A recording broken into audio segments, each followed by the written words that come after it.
सृजामय अर्थात हे भारतवंशी अर्जुन, जब जब धर्म की हानि और अधर्म की वृद्धि होती है, तब तब मैं अपने आप को साकार रूप से प्रकट करता हूँ।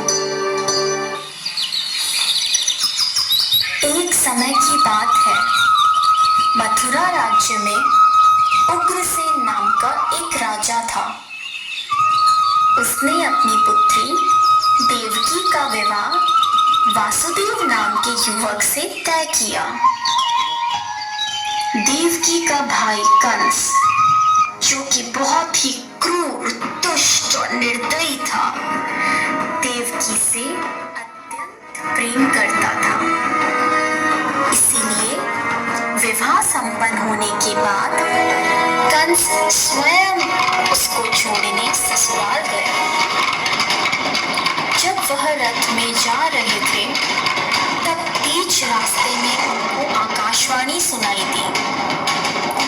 हे दुष्ट कंस, तूने इस धरती पर बहुत पाप किए हैं, इसलिए इस धरती पर से तेरी पाप नष्ट करने के लिए देवकी का 8वां पुत्र जन्म लेगा और वही तेरा विनाश करेगा। यह सुनकर कंस अत्यधिक भयभीत व क्रोधित हो गया। वह बीच रास्ते में से ही रथ को वापस मथुरा ले गया और देवकी और वासुदेव जी को बंदी गृह में डालकर बंदी बना दिया। समय बीतता गया। कुछ समय बाद देवकी की पहली संतान हुई। जैसे ही कंस को इसकी सूचना मिली, कंस ने देवकी की संतान को मार दिया। यह उसके अत्याचार की शुरुआत थी।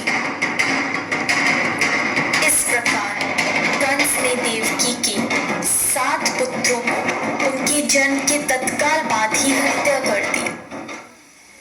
इससे वासुदेव और देवकी अत्यधिक दुखी थे।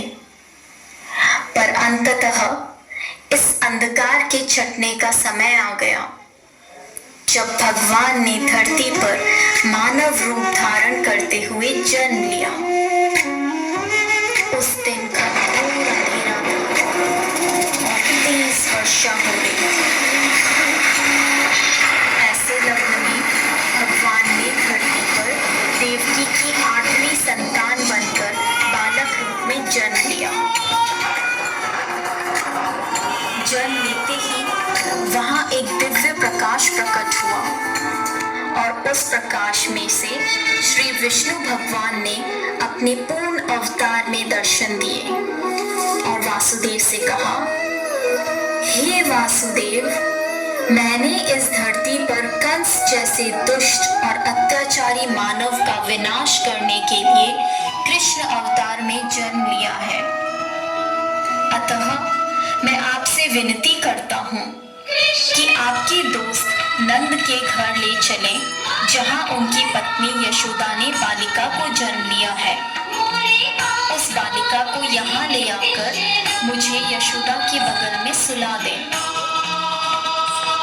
ऐसा बोलकर भगवान अंतर्ध्यान हो गए।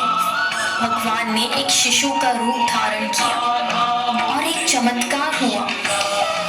वासुदेव और देवकी पीड़ी मुक्त हो गए। कारागार के द्वार अपने आप खुल गए। जेल प्रहरी गहरी निद्रा में सो गए और ऐसे समय वासुदेव उस बालक को लेकर नंद के घर चल पड़े। तेज वर्षा के कारण यमुना नदी का बहाव बहुत तेज था, पर यमुना नदी ने वासुदेव और उनके पुत्र के लिए रास्ता बना दिया और शेषनाग ने प्रकट होकर कृष्ण भगवान को अपने फन फैलाकर तेज बारिश से बचाया। आखिरकार वे नंद के गांव पहुंचे और कृष्ण को यशोदा की बगल में लेटाकर उनकी पुत्री को वापस बंदी गृह ले आए। वहां पहुंचते ही बंदी गृह के दरवाजे स्वयं बंद हो गए। सारे जेल प्रहरी उस पुत्री के रोने की आवाज सुनकर जाग गए और कंस को सूचित किया। जब कंस को सूचना मिली कि वासुदेव जी की 8वीं संतान पुत्री हुई है, तो कंस उस पुत्री को मारने लगा। अचानक उसमें से एक दिव्य ज्योति के साथ मां शक्ति प्रकट हुई और उन्होंने कहा, हे मूर्ख कंस, निर्दोष शिशुओं की हत्या करने से तुम्हें कोई लाभ नहीं होगा। तुझे मारने वाला इस धरती पर जन्म ले चुका है।